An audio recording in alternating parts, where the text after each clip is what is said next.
2000 ஆண்டு பிப்ரவரி 12ஆம் தேதி தனது ரசிகர் மன்றத்துக்கென தனி கொடியை அறிமுகப்படுத்தினார் விஜயகாந்த்.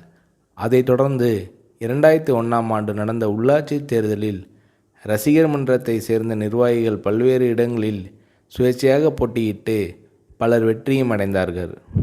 2002ஆம் ஆண்டில் விஜயகாந்த் அவர்கள் நடித்த ராஜ்யம் படத்திலிருந்து அரசியல் குறித்த வசனங்கள் அவரின் படங்களில் பட்டாசாக வெடிக்கத் தொடங்கின. அப்படி விஜயகாந்த் அவர்களின் இந்த அரசியல் நகர்வுகளை புரிந்து கொண்டதாலேயே ஆளும் அரசியல் கட்சிகள் விஜயகாந்த் அவர்களுக்கு பல நெருக்கடிகளை கொடுத்து வந்தன.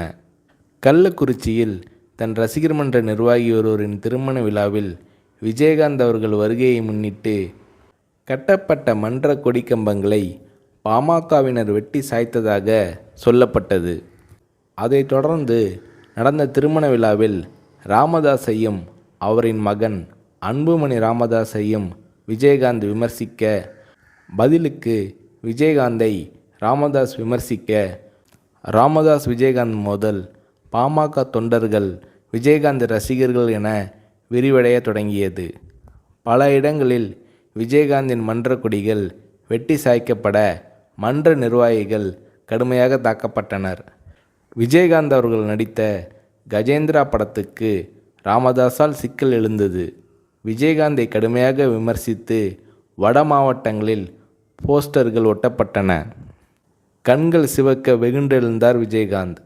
ஊரூராக சென்று தன் ரசிகர் மன்ற நிர்வாகிகளை சந்திக்க ஆரம்பித்தார். சென்ற இடங்களிலெல்லாம் விஜயகாந்த் அவர்களுக்கு பலத்த வரவேற்பு கிடைத்தது. விஜயகாந்தை காண மக்கள் கூட்டம் அலைமோதியது. திருவண்ணாமலையில் கட்சி அறிவிப்பு, ஈரோட்டில் கட்சி தொடங்கும் தேதி, மாநாடு அறிவிப்பு என அதிரடி காட்ட தொடங்கினார் விஜயகாந்த். 2005ஆம் ஆண்டு செப்டம்பர் 14ஆம் தேதி மிகப்பெரிய மாநாட்டை மதுரையில் நடத்தி தேசிய முற்போக்கு திராவிடக் கழகம் என்னும் அரசியல் கட்சியை கேப்டன் விஜயகாந்த் அவர்கள் தொடங்கினார்.